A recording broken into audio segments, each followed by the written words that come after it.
মুখ্যমন্ত্রীর আহত বিজেপি সাংসদকে দেখতে যাওয়ার ছবি পোস্ট করে মুখ্যমন্ত্রীর পা ভাঙার পুরনো ইস্যুকে সামনে এনেছেন দেবাংশু ভট্টাচার্য। সোশ্যাল মিডিয়ায় তিনি লিখছেন, নন্দীগ্রামে ভোটের সময় যখন মুখ্যমন্ত্রীর পা ভেঙেছিল তখন বিজেপির ছোট বড় মাঝারি নেতারা নাটক বলে উপহাস করেছিলেন। অসম্মানের হিসেব স্নেহ দিয়ে মেটাতে পারেন একমাত্র বাংলার এই মেয়ে। বিজেপি সাংসদের সঙ্গে মুখ্যমন্ত্রীর সাক্ষাৎ নিয়ে পোস্ট করেছেন দেবাংশু ভট্টাচার্য।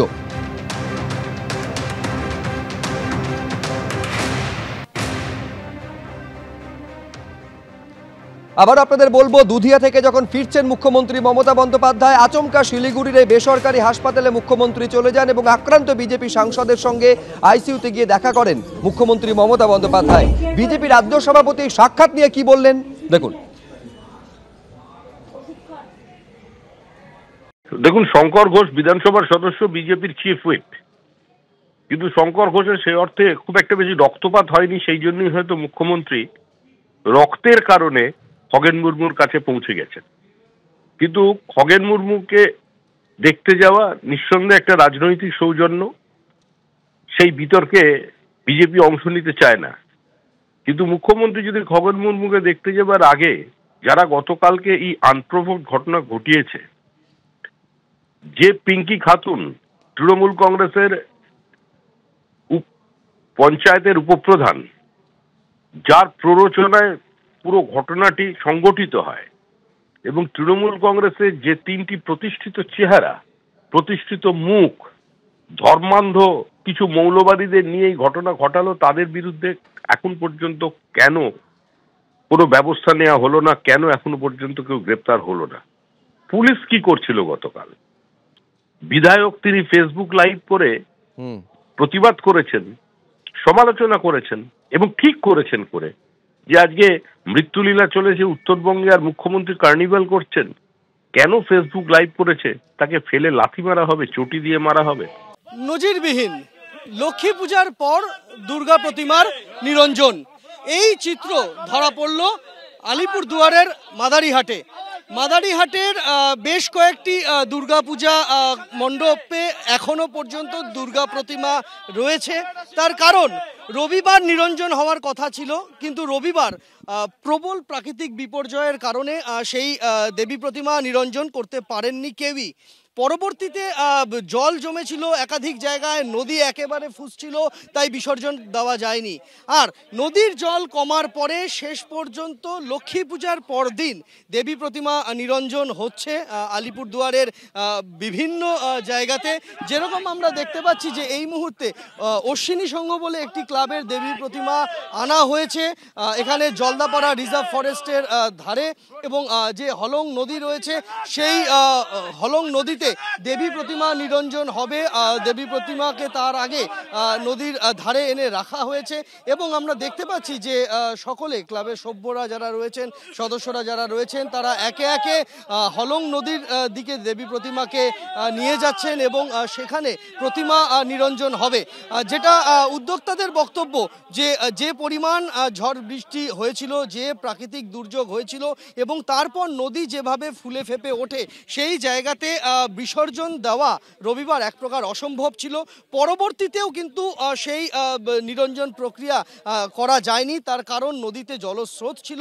প্রাকৃতিক দুর্যোগ যে ভয়াবহ কাণ্ড আমাদের দেখালো, তাতে সবাই আমরা ভয় পেয়ে গেলাম এবং আমাদের চারদিকে আমরা যে এখন যে নিরঞ্জন ঘাটে আছি সেখানকার জলদাপাড়া লজে যাওয়ার জন্য যে ব্রিজটা আছে সেই ব্রিজটাও চলে গেছে এবং আমরা এখন যেখানে দাঁড়িয়ে আছি সেখানেও দেখা যাচ্ছে যে পলি পড়ে আছে। তাতে বোঝা যাচ্ছে যে কতটুকু জল হয়েছিল। আর আমরা যেহেতু লোকাল, আমরা নিজেরা এসে দেখে গেছি যে আমাদের অনেকটা জল হয়ে গেছে, এখানে সম্ভব না। তো প্রশাসন তরফ থেকেও আমাদেরকে সতর্ক করে দিয়েছে যে রোববারে কোনো রকম সম্ভব না। আর আমরাও নিজেরা বুঝতে পেরেছি, প্রশাসনের সাথে ছিলাম, সাথে আছি সবসময় থেকে, আমরাও নিরঞ্জন দেইনি। ইতিমধ্যে আমরা জানি যে জলদাপাড়ার একাধিক জায়গাতে গ্রামের ভেতরে সাঁকো ভেঙেছে, জঙ্গলের ভেতরে সাঁকো ভেঙেছে, কোথাও সাঁকো ক্ষতিগ্রস্ত হয়েছে, কোথাও ছোটোখাটো পুল ভেঙেছে। ফলে সব মিলিয়ে পরিস্থিতি অনুকূল ছিল না এবং পরিস্থিতি প্রতিকূল থাকার কারণেই নিরঞ্জন দেওয়া যায়নি।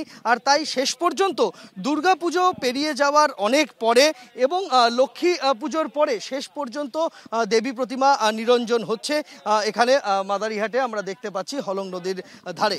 পার্থপ্রতিম রায়ের সঙ্গে সন্দীপ সরকার, এবিপি আনন্দ, আলিপুরদুয়ার। জলদাপাড়া টুরিস্ট লজের ভেতরে হলং নদীর জল বাড়তে বাড়তে এমন জায়গায় চলে আসে যে টুরিস্ট লজের ভেতরের দিকে একেবারে জলমগ্ন অবস্থা হয়ে গিয়েছিল এবং সেই কাদা পলি এই মুহূর্তে এখনো দুদিন ধরে পরিষ্কার করার কাজ চালিয়ে যাচ্ছেন এখানকার যারা কর্মচারীরা রয়েছেন। আমরা দেখতে পাচ্ছি যে সেই সমস্ত কাদা কোদাল বেলচার সাহায্যে পরিষ্কার করা হচ্ছে এবং ভেতর থেকে সমস্ত আসবাবপত্র বের করে নিয়ে এসে সেগুলিকে সাফাইয়ের কাজ চলছে। জল কাদা ঢুকে পড়েছিল টুরিস্ট লজের ভেতরে এবং টুরিস্ট লজের ভেতরে এই মুহূর্তে সাফ সাফাইয়ের কাজ চলছে। একদিকে যেরকম এই ছবি, তার পাশাপাশি ভেতরে পলি কাদার আস্তরণ, সেই পলি কাদার আস্তরণ এইভাবেই কিন্তু পরিষ্কার করার কাজ চলছে। এই কাজ গতকাল থেকে শুরু হয়েছে, এখনো চালিয়ে যাচ্ছেন তারা। কি অবস্থা, মানে কতদূর উঠেছিল জল? অতটুকু উঠেছিল। সেই সময় আপনারা কোথায় গিয়ে লজে ছিলাম আমরা। এখন কদিন ধরে বের করছেন, এই কাজ চালাচ্ছেন? 2 দিন হয়ে গেল। এখনো পুরোপুরি হয়ে ওঠেনি? হ্যাঁ, উঠে না, এখন অনেক কাজ বাকি আছে। এখন পর্যটক কি এখন আছে? আর সবাই নিরাপদে চলে গেছে? না না, সবাই গেস্ট চলে গেল। প্রথম দিন হাতিডিয়া পার করার পরে তারপরে আবার এই ইশা ছিল আমাদের পেলোডার, হ্যাঁ, ওটা দিয়ে টোটাল টুরিস্টকে পার করা হয়েছে। সবাই নিরাপদে পেয়ে গেছে। ক্ষয়ক্ষতি কি হয়েছে টুরিস্ট লজের? ক্ষয়ক্ষতিটা এই যে এগুলো যা আছে অনেক কিছু, এই পলিমাটি পুরো ভরে গেছে জলদাপাড়া টুরিস্ট লজে। এই জন্য গার্ডেনও আছে, প্রচুর ভরে গেছে। গার্ডেনের অবস্থা, ঘাস যেগুলো ছিল ঘাসেও খুব খারাপ পরিস্থিতি। এই পলিমাটি মনে উঠবে কিনা বলা মুশকিল। এখন কি লজ বন্ধ? এখন লজ চলছে, ওইভাবে বন্ধ হয়ে আছে। এখন আসবে কি করে? আসার তো উপায় নেই। আসার উপায় তো নেই। এখন কি করে, এখন কি ব্যবস্থা করা যায়? আমরা দেখতে পাচ্ছি যে এইরকমই পলির আস্তরণ পড়ে খুবই খারাপ অবস্থায় রয়েছে জলদাপাড়া টুরিস্ট লজ এবং সেই লজ সাফাইয়ের কাজ শুরু হয়েছে। কতদিনে এই কাজ শেষ হবে, কতদিনে এই কাঠের সাঁকো মেরামত হবে সেই বিষয়টা স্পষ্ট নয় এবং যতদিন না এই কাজ শেষ হচ্ছে ততদিন কিন্তু পর্যটকদের জন্য বন্ধই থাকছে জলদাপাড়া টুরিস্ট লজ। পার্থপ্রতিম রায়ের সঙ্গে সন্দীপ সরকার, এবিপি আনন্দ, আলিপুরদুয়ার। আমরা দেখতে পাচ্ছি এই বাড়িতে কিন্তু এখন মানুষ বলতে কেউ নেই, প্রত্যেকে কিন্তু বাড়ি ছাড়া রয়েছে। আমরা দেখতে পাচ্ছি এখনও পলিমাটি জমি রয়েছে, গেট বন্ধ, গেট খোলার মতো পরিস্থিতি এখানে নেই।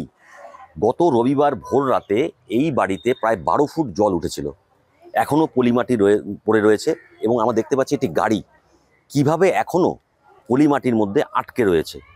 পরিষ্কার কোনো ব্যবস্থা এখন পর্যন্ত কেউ করেনি, এমনটাই অভিযোগ কিন্তু এলাকার মানুষদের। তবে ভুটান পাহাড়ে যদি ফের বৃষ্টি হয় তাহলে কিন্তু ফের প্লাবিত হওয়ার আশঙ্কা রয়েছে, এমনটাই কিন্তু মনে করছেন এলাকার বাসিন্দারা। গোটা বাড়িটাই কিন্তু আমরা দেখতে পাচ্ছি পলিমাটির মধ্যে রয়েছে, দরজা বন্ধ খোলার কোনো পরিস্থিতি এই মুহূর্তে নেই। কিছু অংশে আমরা দেখতে পাচ্ছি পলিমাটির কাজ সরানোর কাজ চলছে, নিজেরাই হাত লাগিয়ে এই পলিমাটি সরানোর কাজ করছে। একাধিক এলাকায় কিন্তু একই চিত্র আমরা দেখতে পাচ্ছি নাগরাকাটার সুভাষপল্লী এলাকায়। ক্যামেরায় শান্তনু করের সাথে রাজা চট্টোপাধ্যায়, এবিপি আনন্দ, জলপাইগুড়ি।